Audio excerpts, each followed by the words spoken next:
Justin Longmuir and Matthew Boyd here this morning. What was the reason behind that, and what were you guys chatting about? You would have to ask Justin what his true purpose was. I think, like any coaches, you're always looking at other sports to see how you can get a little better.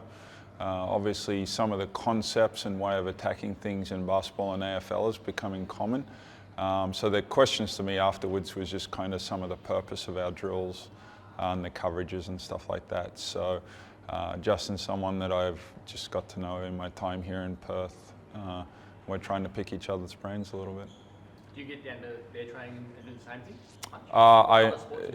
I try to, with our off season and me spending some time overseas. I don't get to do that as much, so that's why I'm trying to build those relationships. So moving forward, that can happen. Were you much of a footy person? I know you're like cricket, a bit of rugby, being a Northern Saints person. Yeah. What sports have you tried to incorporate into your tactics?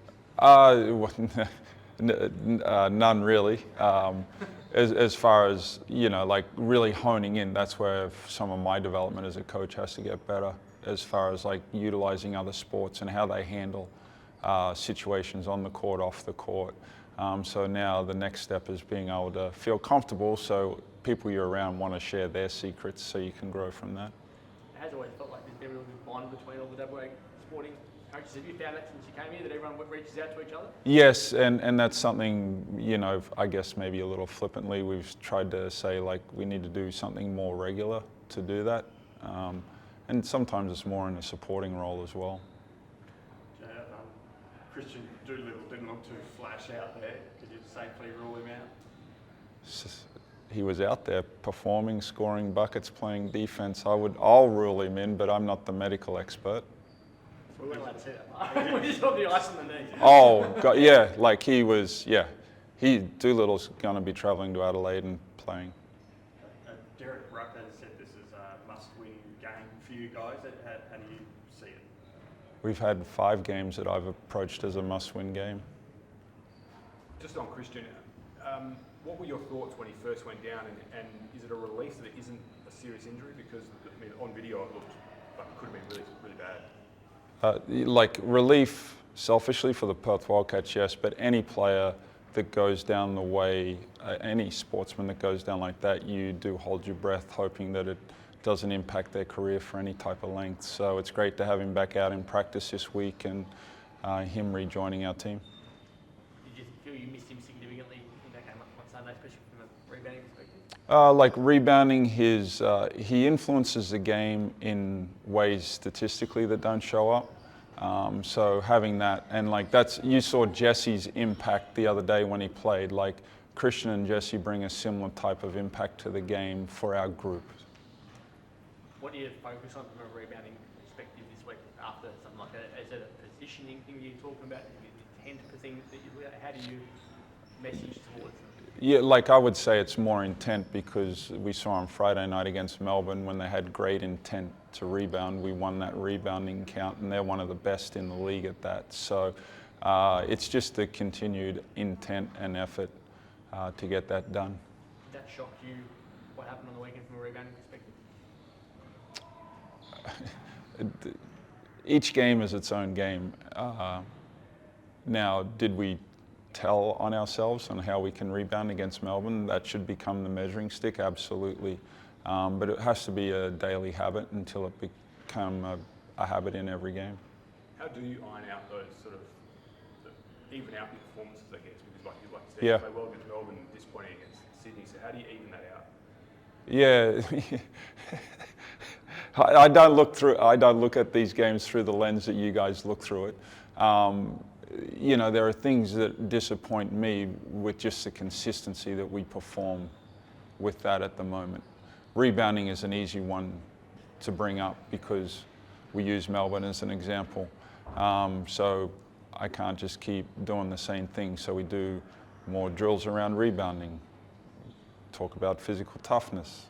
We have bags out at practice so they can, but then the minute we do that and someone gets injured, so that it's a tricky one in the coaching world, but we certainly have to change up and look at it from a different way of tackling it each week. How will DJ Vasiljevic change Adelaide? Yeah, when a team brings in a player when they've had a rough start, there's just a renewed energy. Then you throw in a really good player with renewed energy, that's dangerous. He's a championship caliber player. He was with the Kings on their last 2 championships. He's a sniper. The minute he walks into the gym, he's dangerous shooting the ball. So to add that to a roster that's searching for who they are, it's a great addition for them. So I enjoy playing against this team as well. Like he's a sort of bloke who's got spunk about Yep. it. You feel like that's what makes him who he is. Absolutely, and I saw in the media he come out and said that he did this decision pushing forward to Paris, trying to make that team. So he's certainly got a calculated plan of why he's doing this. So all around, good decision by those guys. How closely will you watch tonight's game, specifically around how they changed with him as opposed to what the team has been doing? Yeah, look, it's a tough one. Like we brought in Christian, like we don't really change too much of how we approach it, but how do they fit in and where do they get their looks? Who, on the flip side, who's the guy or the guys that their roles reduced and how do they handle that? So there's a lot of things that play into bringing someone into your roster.